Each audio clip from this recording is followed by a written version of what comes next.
guys? Welcome back to From the Nest. I'm your host, Linda St. Laurent, and today we'll be going through the latest sports updates for your Endicott College Gulls. Last time I gave you the updates, we were still in winter. Now we are in that phase where winter sports have just come to an end and it's time to get the spring sports rolling. We'll start with a recap of the winter sports and then delve into the start of spring. All we can say is we are very proud of the men's ice hockey team. The Gulls traveled this past weekend to Biddeford, Maine to take on the #1 ranked CCC competitor, the University of New England, for the CCC title championship. The Gulls lost 3-2 in a heartbreaking overtime defeat. Winning so would have put them in an automatic bid into the NCAA tournament. Due to the Gulls' very successful season, their 27-1 season record and 15-5-1 conference record will hopefully carry them to a potential bid into the NCAA tournament. The nationally ranked #8 women's ice hockey team cashed in their checks this past weekend in what should be considered one of the most chaotic games of the season. The Gulls were able to win in a commanding 2-1 rout over CCC competitor UNE, which means we won the CCC. I mean, what else would you expect?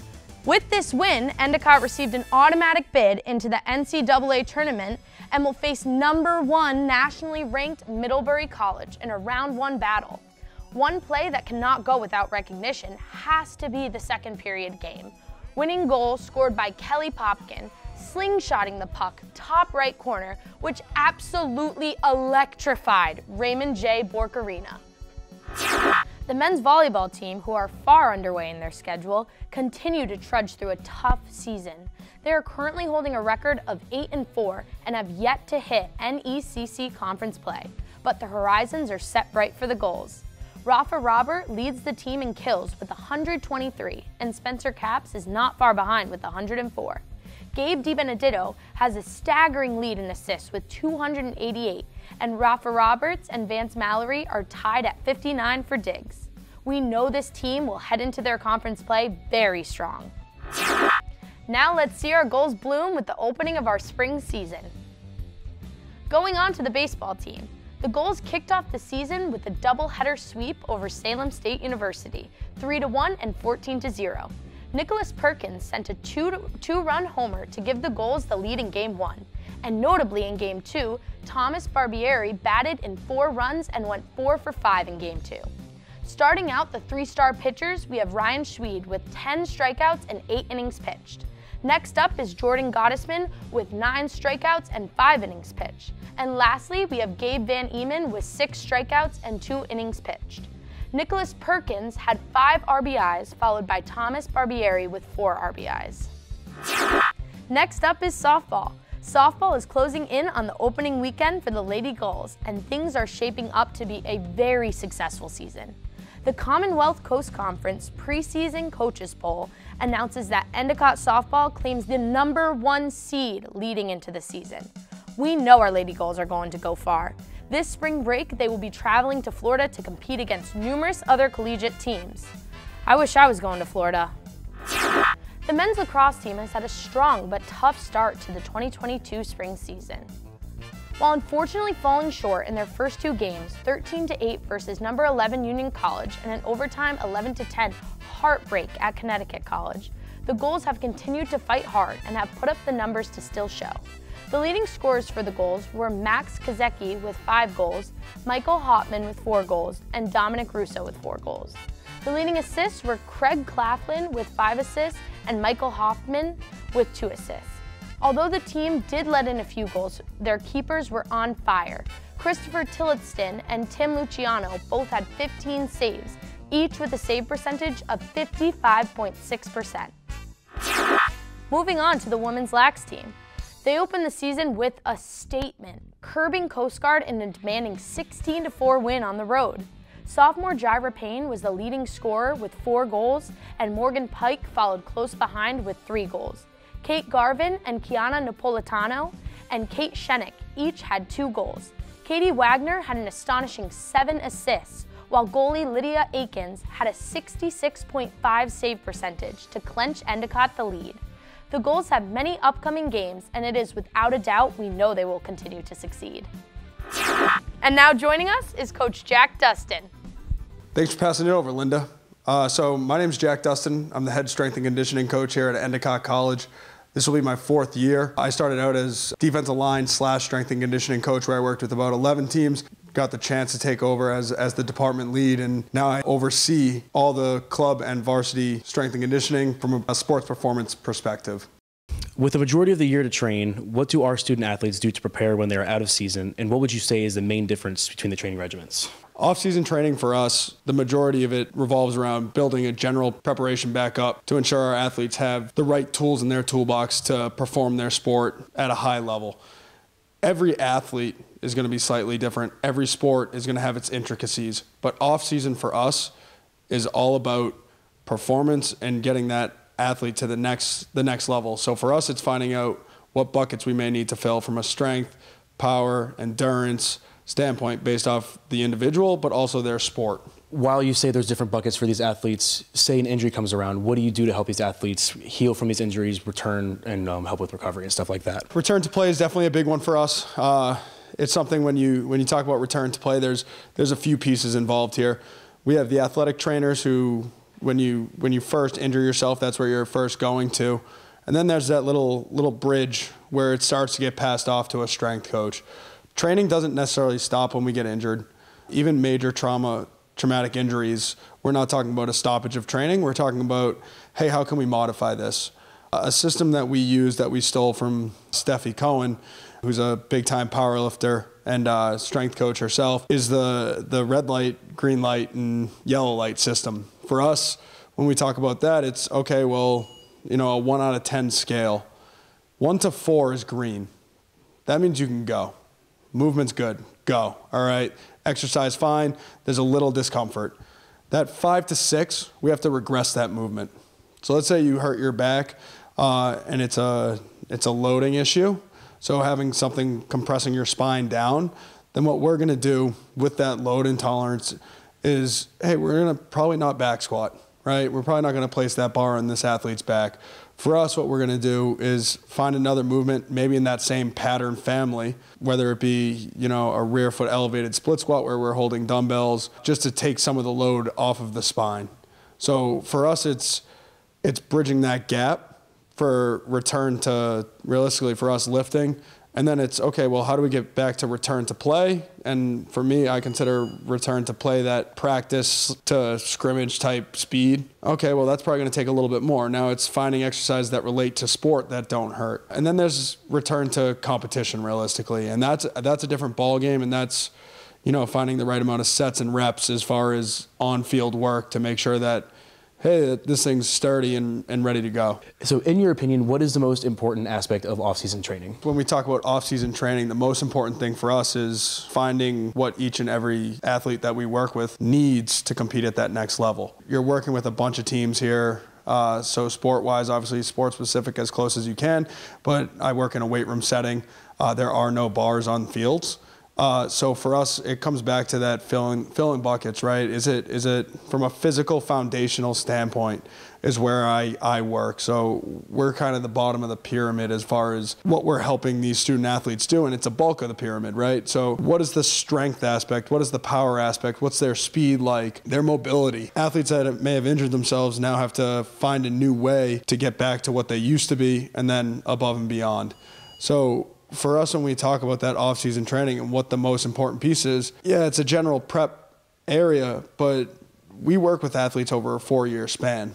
That 4-year span for us should be different year to year. Jackson Turner comes in as a freshman, should not be the same as Jackson Turner sophomore year off-season.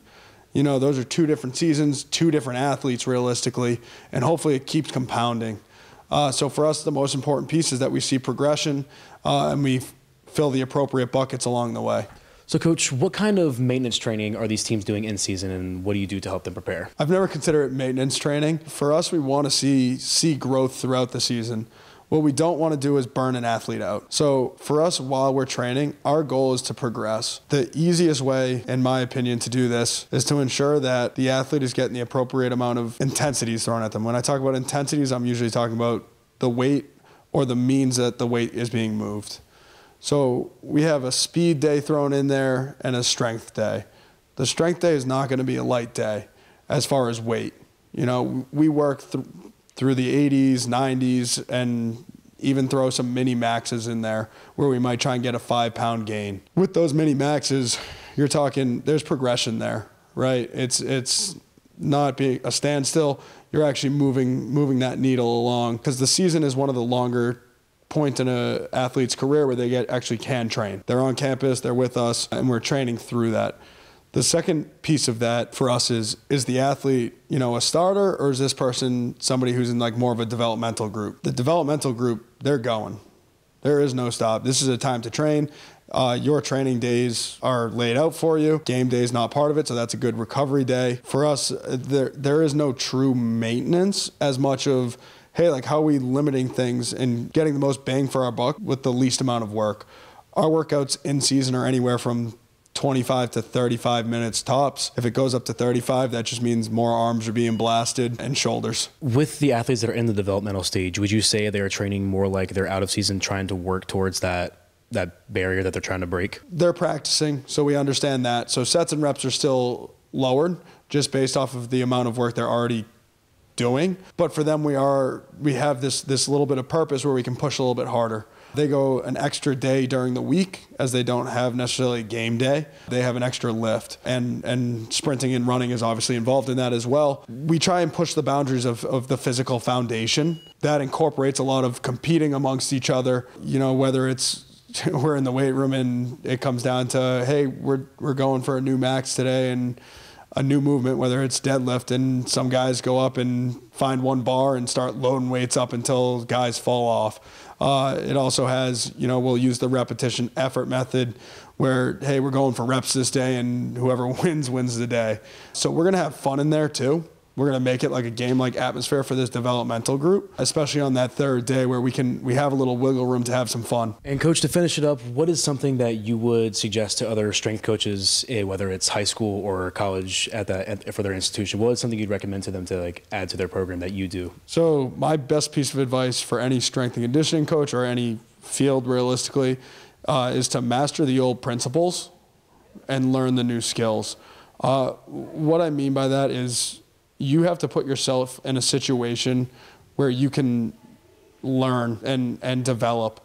But the only way to do that is if you understand the foundation that was laid before you. So taking in the history of your field, hey, what's worked, what hasn't worked, how can you merge the old information with the new information to find something that's real special? And it has to fit who you are.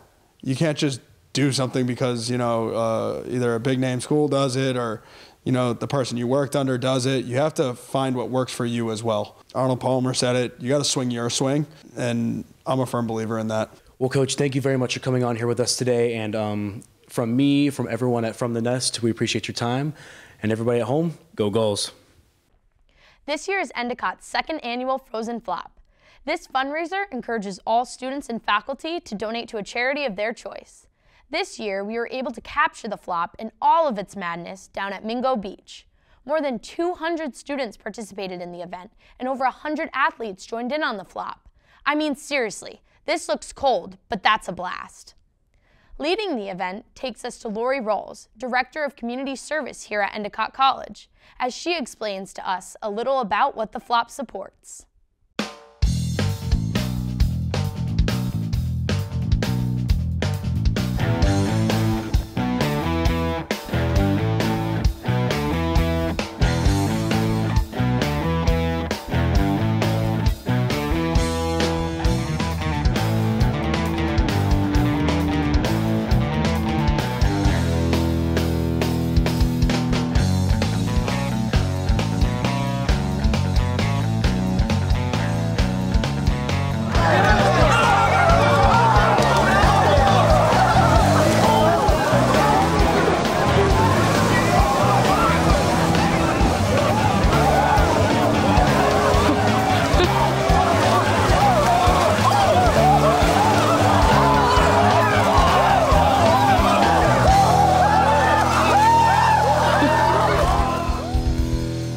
Up with the idea of doing a Frozen Flop instead of a pull and plunge, and doing it as the frozen flop for charity, right? So for charities.